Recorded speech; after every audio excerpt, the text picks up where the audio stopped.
नमस्ते।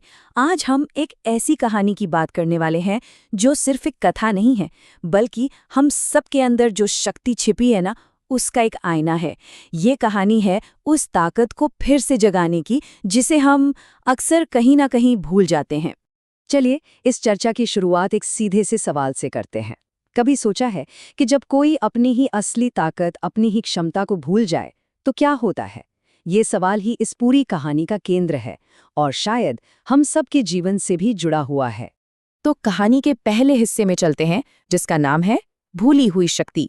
ये वो हालत है जब काबिलियत तो है पर उसका एहसास तक नहीं होता। जरा सोचिए, एक ऐसा नायक जिसमें दुनिया को बदल देने की शक्ति हो, लेकिन वो खुद इस बात से बिल्कुल अनजान हो। वो एक आम जिंदगी जी रहा था, अपनी असीम ताकतों से एकदम बेखबर। जी हाँ, ये कहानी है पवन पुत्र हनुमान की। और ये समझना बहुत ही दिलचस्प है। देखिए, एक तरफ हनुमान जी का वो असीम सामर्थ्य था, ऐसा बल जो कुछ भी कर सकता था, और दूसरी तरफ उनकी उस वक्त की हालत, एक भूलने की स्थिति जहां वो खुद को बहुत कम समझ रहे थे। यही यही वो कॉन्ट्रास्ट है जो इस कहानी को इतना पावरफुल बनाता है।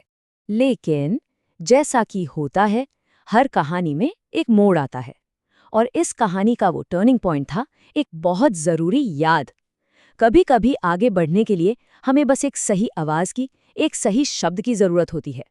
तो जब सब लोग निराश थे और सामने एक नामुमकिन सी चुनौती खड़ी थी, तब जामवंत जी सामने आए। वो एक बाहरी आवाज थे, एक मेंटर, जिन्होंने हनुमान जी के अंदर सोई हुई उस शक्ति को जगाने का बीड़ा उठाया। उन्होंने हनुमान जी को वो दिखाया जो वो खुद अपनी आंखों से नहीं देख पा रहे थे।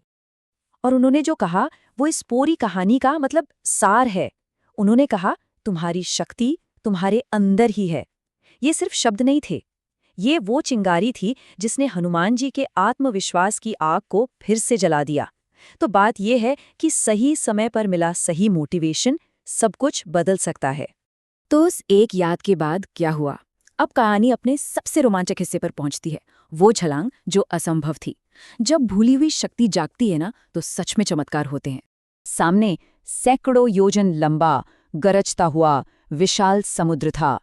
एक ऐसी रुकावट जिसे पार करना किसी के लिए भी नामुमकिन था। ये सिर्फ एक समंदर नहीं था, ये उस डर और शक का प्रतीक था जो हमें अक्सर किसी भी बड़े काम से पहले रोक देता है। और बस यहीं सब कुछ बदल गया। बाहर की चुनौती तो वही थी, समंदर अब भी उतना ही विशाल था, लेकिन अंदर का नजरिया वो पूरी तरह बदल चुका था। जहां पहले शक था, वहां अब अटूट विश्वास था। और जब विश्वास आ जाता है तो डर के लिए कोई जगह ही नहीं बचती। और उस विश्वास का नतीजा क्या हुआ? सिर्फ एक छलांग, कोई हिचकिचाहट नहीं, कोई दूसरा प्रयास नहीं। बात तो सही है, जब खुद पर यकीन पक्का हो तो कामयाबी एक ही कोशिश में मिल जाती है। और असंभव संभव हो गया। जो बाधा सबसे बड़ी लग रही थी, उसे पार कर लिया गया। वो पहुंच गए लंका। ये सिर्फ एक दूरी को तय करना नहीं था, ये असल में खुद के शक पर, खुद के विश्वास की जीत थी। कितनी कमाल की कहानी है ये। चलिए अब अगले हिस्से पर चलते हैं और देखते हैं कि ये सब हमारे लिए, हमारी जिंदगी के लिए क्या मायने रखता है। बात करते हैं हमारे अंदर की शक्ति की।